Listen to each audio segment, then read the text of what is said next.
Gyökeres gone. Osimhen gone. Not going to come.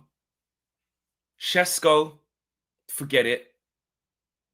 Man United Football Club, if you dare bring us Dominic Calvert Lewin. I didn't even address it yesterday. I didn't address the link yesterday because I thought, Flex, don't entertain that. Don't entertain that. We're not gonna do that. We 100% won't do that. I'm seeing more links. I'm seeing it happen more. I like to keep calm. I do. By this time last year, I don't even think we signed anyone yet. We got one through the door, and Bruno still taking long, but looks like he'll come. Dominic Calvert Lewin is a new level of piss take. I'm not being rude, or I'm just keeping it real. That is not what we need to be doing. Going down on Arnautovic vibes, where the online fans are going to have to start talking up loud so the club knows we have to pull the plug on that. Cannot run. And now we're looking at pre-season has started today. Players are walking back through the door.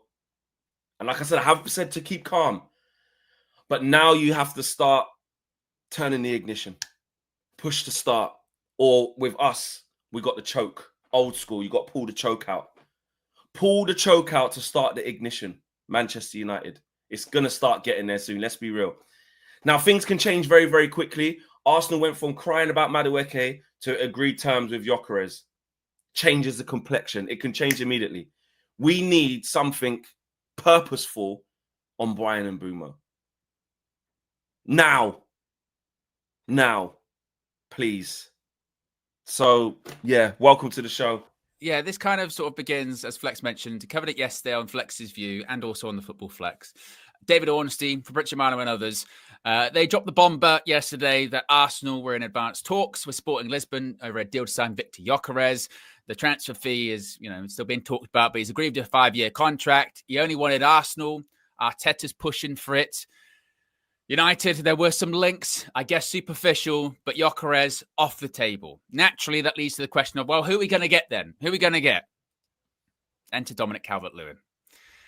TalkSport, Fabrizio Romano and others have said that Dominic Calvert Lewin has been offered to a number of clubs, including Manchester United. TalkSport, as I mentioned, said that he's on the list of potential striker signings this summer. Of course, we still don't know what budget Manchester United have actually got to get more players after Bryan Mbeumo, if we get Bryan Mbeumo, because we've got to sell players and we haven't done that. But there are 5 players that have been told don't come back for pre-season trading. Maybe they get moved on. We don't know. If you're still holding out hope for Victor Osimhen, that's not going to happen either. According to reports coming out of Turkey this morning, Manchester United really wanted to sign Victor Osimhen, but he refused to take a salary reduction to sign for them. Galatasaray have made the best offer to him out of the European clubs and are expected to hold talks this week to finalise his transfer. So, like Fleck mentioned there earlier on, you've got Gyökeres we were linked to, not happening. You've got Victor Osimhen, not even really linked to, but more people were like, why don't you go for him? Not happening. John Duran, we were offered him. We said no. Fenerbahce, done. Not happening. Jonathan David, Juventus, done. Linked to him. Here we go. He's done. Free transfer at Juventus. So, I mean, there aren't many strikers left, you feel like. I mean, who's the ones that are left in the market? Ekitike, and that was a lot of money. We probably won't get him. Ekitike and Sesko are the only 2 left. Yeah, it's Ekitike and Sesko. That's kind of who it's looking like the most. And Mateta, it has never been a thing. But the maddest thing is, this is the maddest thing. We all know our club. We all know our club inside and out, because whenever it was on the June 30th or a couple of days before, and it was announced Dominic Calvert Lewin is leaving Everton on a free transfer, universally, the entire Manchester United fan base looked at United and said, don't you dare. Because we know our club. We know our club, and we went, don't you dare. And it was like, yeah, but they won't actually do that. And look, it's not to say that they're actually going to do it. We don't know at this point. But still, it's very much bombastic side-eye. Don't you dare. Because I got to keep the same energy, Flex, yeah? I was a criticism. I was a big critic, rather, of people like Martial and other people that have been constantly injury prone. Mason Mount, get them gone, what have you. You know, if they can't keep playing, they're always constantly injured, this, that, and the other. Shouldn't beat United.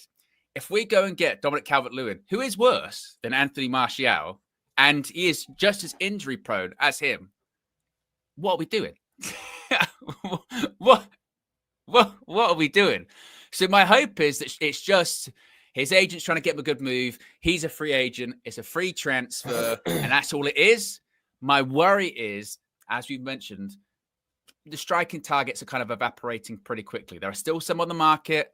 Watkins, Šeško, like I said, Mateta, but it's... Bring me Watkins, man. I said it yesterday. You have to go all out. You have to. We have to. Watkins needs to be the number one target now. It has to be. And I don't even think we'll get him. And I know some people are like, nah, this, that, 32 sell-on clause. I don't care about none of that sell-on clause bollocks. Get him.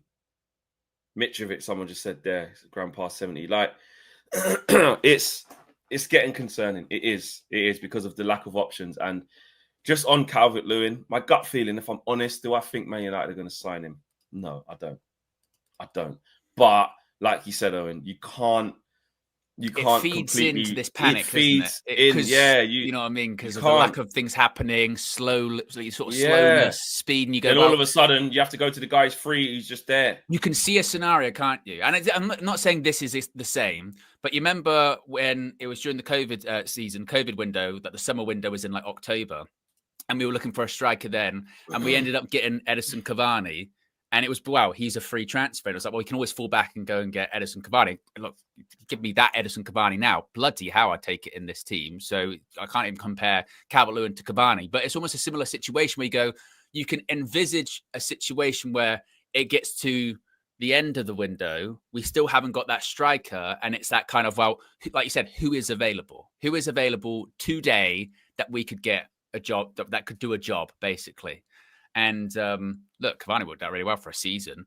But again, it's not even comparable to Calvert-Lewin. But you can see that kind of scenario rearing its head, can't you? Where time's of the essence, the season started badly, and it's like, well, just get a striker through the door. Who is it? And oh my God. We finished 15th. We needed a really big summer. Shocking. And this is what I'm saying, Owen. This is what I mean. Like, it just has the early feels. Do you see that? Just the early, like, don't bring us here. Because look, there are different caveats. There are different ways you can shape this discussion. You know, this time last year, I've seen a lot of people say this time last year, we hadn't signed anyone yet. You know, we already got one through the door, basically two. And you see, and actually, but you do see how the pendulum swings very quickly. It can. It can. Yeah. Because I'm using Arsenal as a parameter because really the thing that has sparked this, we've been waiting for a transfer domino to fall, a big one in the striker market. And Gyökeres has really been the one to see what's going on. And let's be real. Arsenal, obviously, with the stuff with Partey, have had some bad press in the last few days. And I speak to some of my Arsenal friends, and they were like, listen, there's some of them that are like, you ain't tricking me. Like, that's happened. It's tight. You've announced Zubimendi, and also it's got to Ornstein that you've agreed terms, at least, with Victor Gyökeres. They're saying, like, nah, you're just trying to wrestle back that narrative. But the facts are the facts.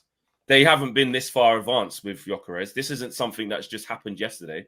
They haven't even got here we go yet for Gyökeres. But what they have got is Ornstein saying exclusive. He has agreed a 5-year deal.